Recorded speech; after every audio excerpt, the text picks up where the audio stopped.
जोबो job max simple. नमस्कार दोस्तों, आप सभी का स्वागत है मेरे YouTube चैनल जोबो पे।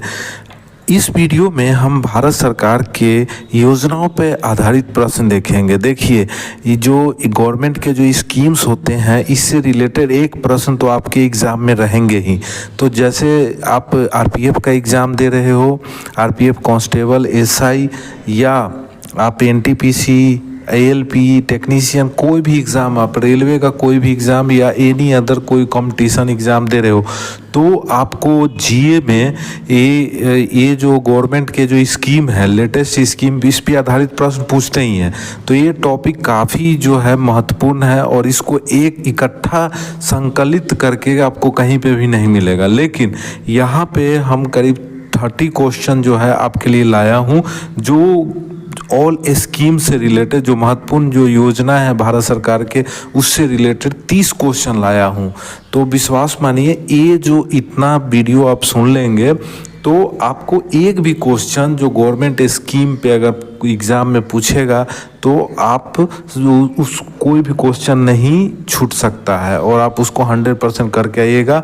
तो देखिए, ये जो वीडियो है आपको कहीं नहीं मिलेगा, ये वीडियो बहुत महत्वपूर्ण है, तो आप जो है इसको ध्यान से केवल सुनिए। चलिए शुरू करते हैं। पहला प्रश्न देखते हैं, निम्नलिखित में से कौन सी ग्रामीण विकास योजना है?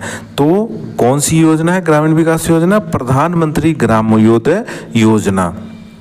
अब देखिए दूसरा प्रश्न देखते हैं, निम्नलिखित में से कौन सी सरकारी योजना विशेष रूप से असंगठित श्रमिकों के लिए वृद्धावस्था सुरक्षा पर केंद्रित है?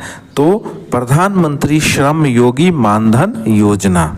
अब देखिए क्वेश्चन नंबर 3, प्रधानमंत्री मुद्रा योजना का लक्ष्य क्या है? तो इसका लक्ष्य है लघु उद्यमियों को औपचारिक वित्तीय प्रणाली में लाना। अगला प्रश्न देखते हैं, हृदय योजना किससे जुड़ी हुई है? तो विरासत शहरों का विकास करना। अगला प्रश्न देखते हैं, महात्मा गांधी राष्ट्रीय ग्रामीण रोजगार गारंटी अधिनियम के संदर्भ में निम्नलिखित में से कौन सा कथन सत्य नहीं है?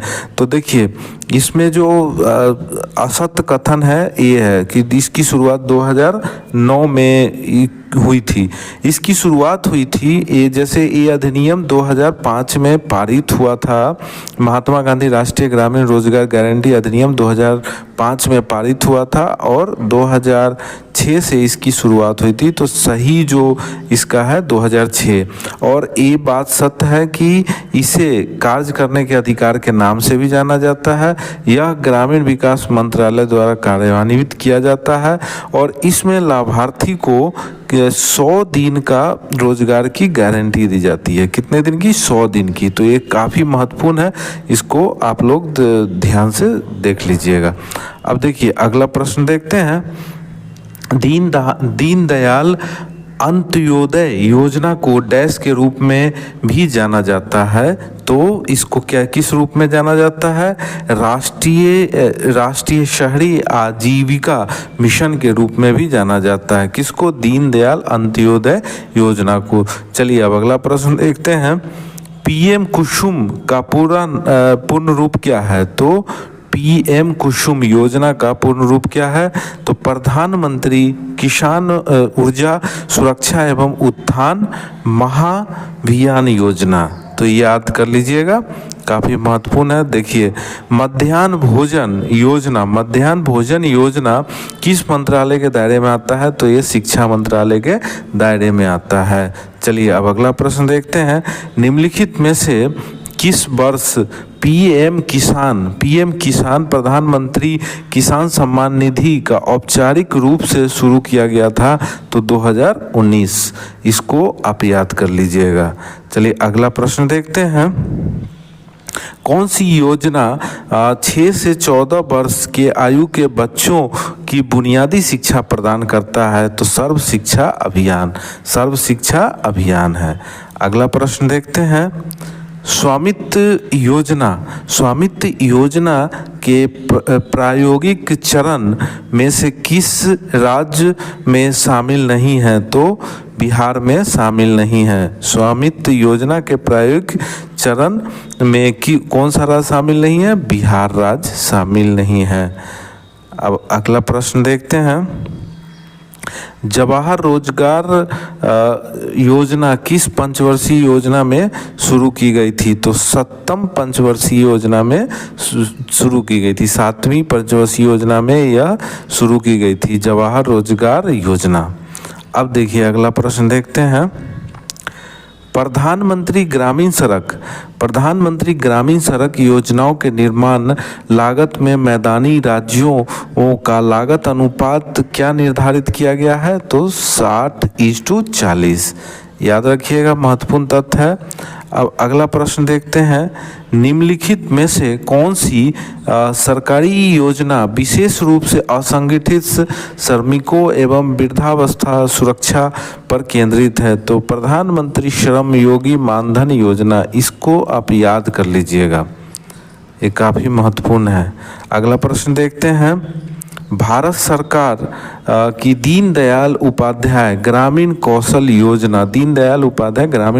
योजना के अंतर्गत जनसंख्या का कौन सा आयु वर्ग शामिल है? तो 15 से 35 वर्ष। अगला प्रश्न देखते हैं, पीएम दक्ष योजना के तहत प्रति प्रशिक्षु कितना वेतन मुआवजा प्रदान किया जाता है? तो 3000। अगला प्रश्न देखते हैं, भारत सरकार ने डिजिटल इंडिया योजना कब शुरू की थी? 1 जुलाई 2015। काफ़ी महत्वपूर्ण प्रश्न है, इसका तो डेट आप रट लीजिएगा। प्रधानमंत्री आवास योजना शहरी किस केंद्रीय मंत्रालय द्वारा शुरू की गई है? तो आवास एवं शहरी मामलों के मंत्रालय द्वारा। काफ़ी महत्वपूर्ण प्रश्न है।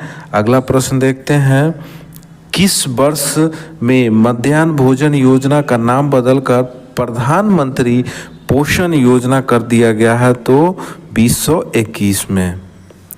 अब अगला प्रश्न देखते हैं, प्रधानमंत्री मुद्रा योजना क्या है? तो एक ऋण योजना है। प्रधानमंत्री मुद्रा योजना क्या है? एक ऋण योजना है। अगला प्रश्न देखते हैं, प्रधानमंत्री मुद्रा योजना का लक्ष्य क्या है? तो लघु उद्यमियों को औपचारिक वित्तीय प्रणाली में लाना। अब अगला प्रश्न देखते हैं, केंद्र सरकार की पहल निम्न से संबंधित है? तो केंद्र सरकार की पहल योजना किससे? उपभोक्ता के खाते में एलपीजी सब्सिडी हस्तांतरण से। तो ये काफ़ी महत्वपूर्ण है, इसको भी याद कर लीजिएगा। अगला प्रश्न देखते हैं, दीनदयाल अंत्योदय योजना को डैश के रूप में जाना जाता है? राष्ट्रीय शहरी आजीविका मिशन के रूप में जाना जाता है। अगला प्रश्न देखते हैं, एकलव्य मॉडल आवासीय विद्यालय EMRS योजना किस मंत्रालय द्वारा लागू किया जाता है? तो जनजातीय मामलों के मंत्रालय द्वारा। अब अगला प्रश्न देखते हैं, स्मार्ट सिटी मिशन SCM को वर्ष डैश में शुरू किया गया था? 2015 में। काफ़ी महत्वपूर्ण है, इसको ध्यान में रखिएगा। प्रधानमंत्री जनधन योजना डैश के रूप में शुरू की गई थी? तो देश के वित्तीय समावेशन को बढ़ावा देने के रूप में। अब देखिए, हृदय योजना किससे संबंधित है? तो विरासत शहरों का विकास करना। भारत सरकार के सेतु भारतम कार्यक्रम का उद्देश्य क्या है? सेतु भारतम कार्यक्रम का उद्देश्य है राष्ट्रीय राजमार्गों व पुलों का निर्माण करना। अब देखिए, पीएम कुसुम का पूर्ण रूप क्या है? तो पीएम कुसुम का पूर्ण रूप है प्रधानमंत्री किसान ऊर्जा सुरक्षा एवं उत्थान महाभियान योजना। इम्पोर्टेंट है, तो याद कर ले। तो ये रहे करीब ये 28-29 प्रश्न है।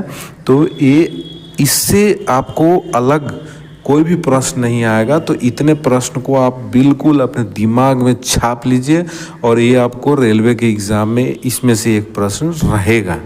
तो चलिए, मिलते हैं फिर अगले वीडियो में। तब तक के लिए नमस्कार, बाय, टेक केयर, जय हिंद।